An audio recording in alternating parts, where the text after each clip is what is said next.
Hi again, Mark here from TalkingBass.net. My last lesson covered some more advanced slap techniques, but this week I'm going to go over the basics and how to get started with the thumb. Now, first things first, what is slapping? Well, slapping is a bass technique going way back, but it was first brought to mass appeal by Larry Graham from Sly and the Family Stone. Because of this funk history, it's mainly been seen as a funk technique, but it's actually used in many different styles. The general idea behind slap bass revolves around using the thumb to hit and bounce off the strings instead of using the fingers or a plectrum to pluck the string. This makes the string hit against the frets and results in the famous bright slap tone. Now there's many different ways you can hit with the thumb to get this sound, but we'll stick with one of them for now and I'll expand on some of the variations later. So now let's have a go at a simple slap. You want to hold your hand in a loose clenched fist with your thumb extended as if you're giving the thumbs up to a mate. Now before we hit the string, have a go at just rotating the hand from the wrist and forearm like this. You want to flick the thumb and then back to starting position. There'll be no in-out with the arm, it's all in the wrist. So try a quick back and forth and try loosening your hand a little bit to get a bit more speed. And you want to be loose in the forearm as well. Now let's try hitting an open E string. You want to hit it just around the end of the neck, around this area. And remember, you don't want to move the arm in and out like this. It's more of a flick and a rotation of the wrist like this. So, okay. You don't want to hit the string too hard and just flail away. You want to feel in control of the thumb so that you're not hitting any of the other strings and making lots of unwanted noise, like this. You know, you should get a chime as you hit the string and then the regular decay of the note. Just past the end of the neck is usually a good place to hit the string, but you can slap all over the neck or further back depending on your personal preference. So.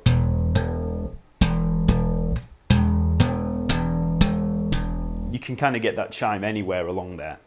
So right now, if you're a fan of many slap bass players, you might be thinking, that doesn't sound right, that's just like a normal finger pluck but louder. Well, that's because a lot of the slap sound comes from how we choke and mute the note. When I first tried slapping, I found it really difficult to get the slapped tone that I'd heard from all these big name players like Mark King. But eventually a few things began to make sense as I practiced more and more. First of all, it helps to have new strings. These are unfortunately a little old, and I was hoping to have some new ones for filming today, but I've ordered them online and they've not arrived yet. So anyway, these are still bright enough to get a fairly good ring out of them. If you have really old dead strings, you might find it a little easier to get into this style by simply buying a fresh set. Once you get a little better, it won't matter as much, but you don't want to get disheartened from the start. Next, it's worth paying attention to your tone controls and pickup configuration. If you have a jazz bass like this, then make sure that you have both pickups on full volume and the tone at maximum. The pickup setup isn't too important, but you'll get a rounder tone this way. So here's a comparison between the two pickups. This is both open. Okay. Here's the bridge pickup. And here's the neck pickup. Now back to both. Okay. Now let's try the open E string again, but this time we're going to cut the note short with the fretting hand. Just play the note and then stop the string with the palm of the hand, like this. Now try it a little bit shorter.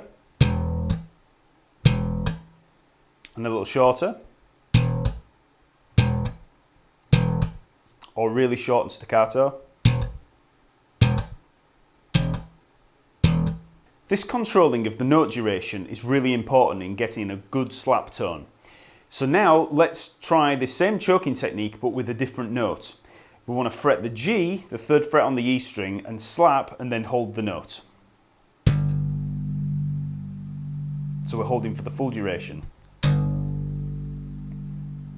Now try playing that same G but play it shorter, like this.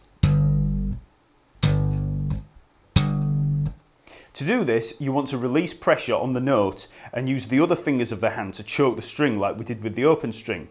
So if we just release the pressure, so just take the finger off slightly, but keep it there, keep it in place, but just release the pressure so that you're not touching the wood, you'll get this.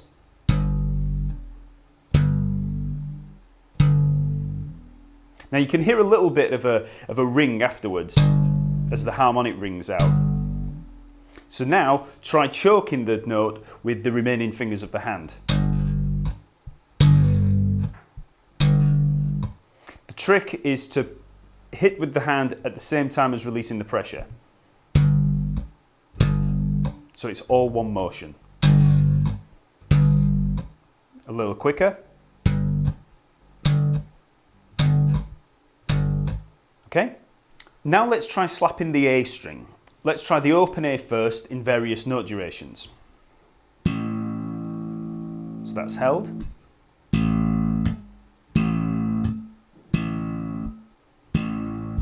A little quicker. And very staccato. Okay, now let's try a C, 3rd fret on the A string, and we'll try all the different durations again. So that's fully held. See how I'm choking the string and releasing the pressure?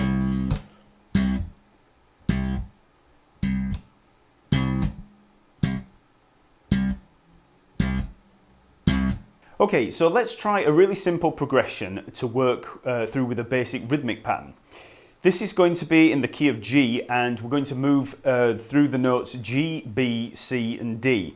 1 bar each in 4/4 with the following rhythm.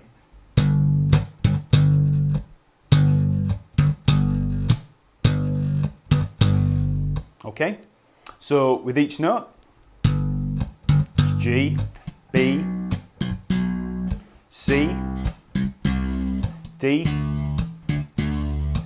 back.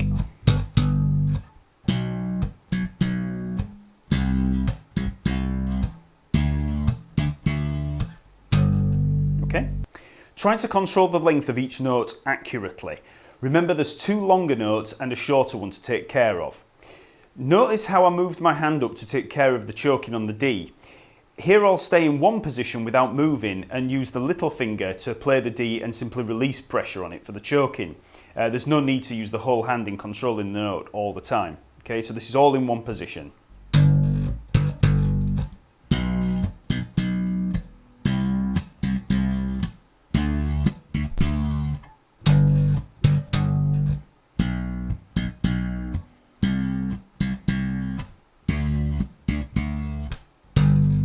Okay, so I used the little finger for the D. Now let's try an exercise that you can use to experiment with different amounts of choking while crossing the strings. This is a basic G major scale pattern, and to save time I'll just refer you to the tab and sheet music PDF available in the comments below. That's for the fingering of the G major scale, just in case you don't know it. Simply play up this scale and back down, slapping every note. First of all, allow each note to ring for the whole duration, like this.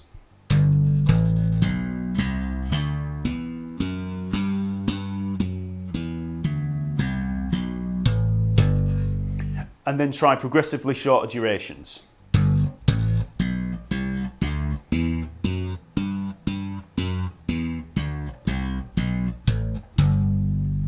Notice how I'm just releasing pressure on each note to cut the note short and choke it. Okay, and a really short staccato duration.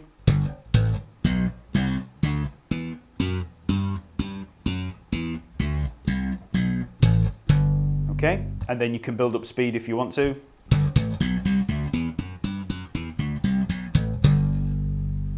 Okay, now once you've mastered the exercise, you'll want to build up the speed for it, but remember that we're not going for speed just yet. We're simply trying to get the articulation correct. It's better to play at a slower tempo and really nail the amount of note variation you can get while keeping a clean sound.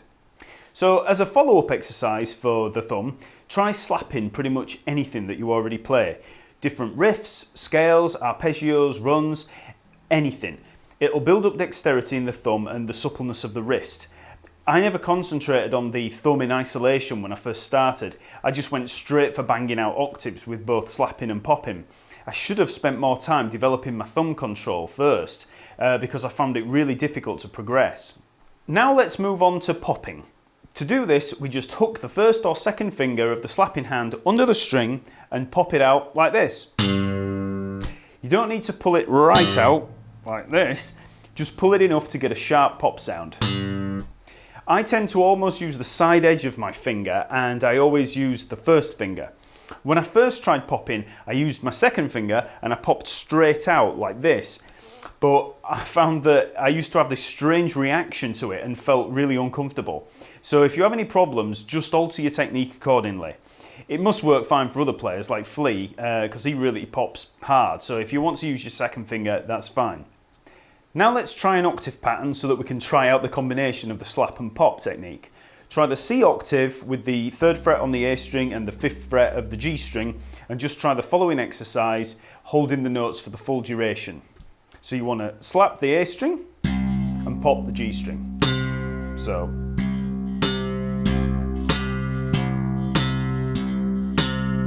Now a little shorter duration.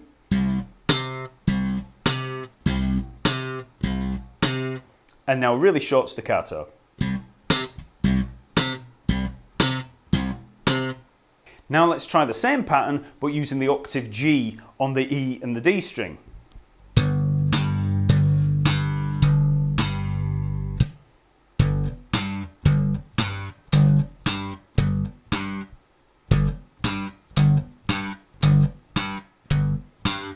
For some reason I found the E and D string octave patterns really tough when I first started, and I couldn't seem to get my popping finger in between the D and the G string there in time.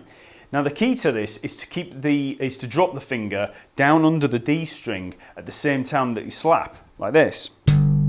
So as you come in, the finger comes out under the D string.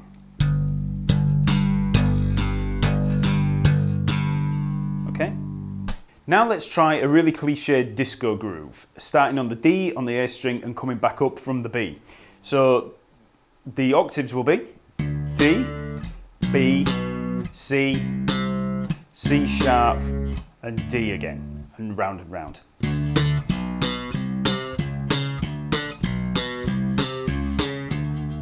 Okay, so first of all we'll try with the full held durations.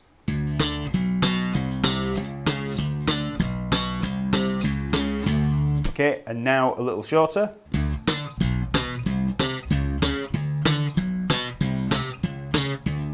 Now really short.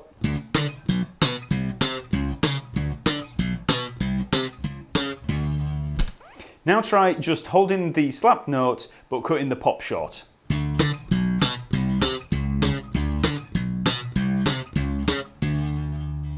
And you'll notice how the feel of it changes depending on how the note duration works out.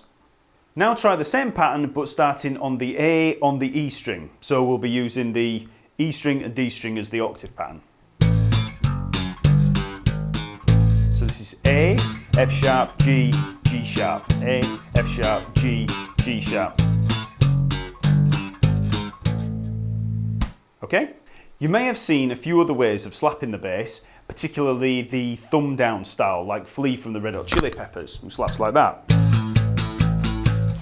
I started out with this technique but soon changed to thumb up because it's a little bit easier when trying out some of the more advanced techniques like double thumping and stuff like that. But it obviously works for Flea and thousands and millions of others. So if you want to have a go at playing with your thumb down, then just go for it.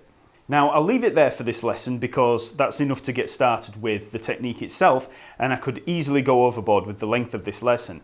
So next time I'll cover some rhythms to work on with the slap pop combination, and we can look at a few basic riffs and some famous examples too.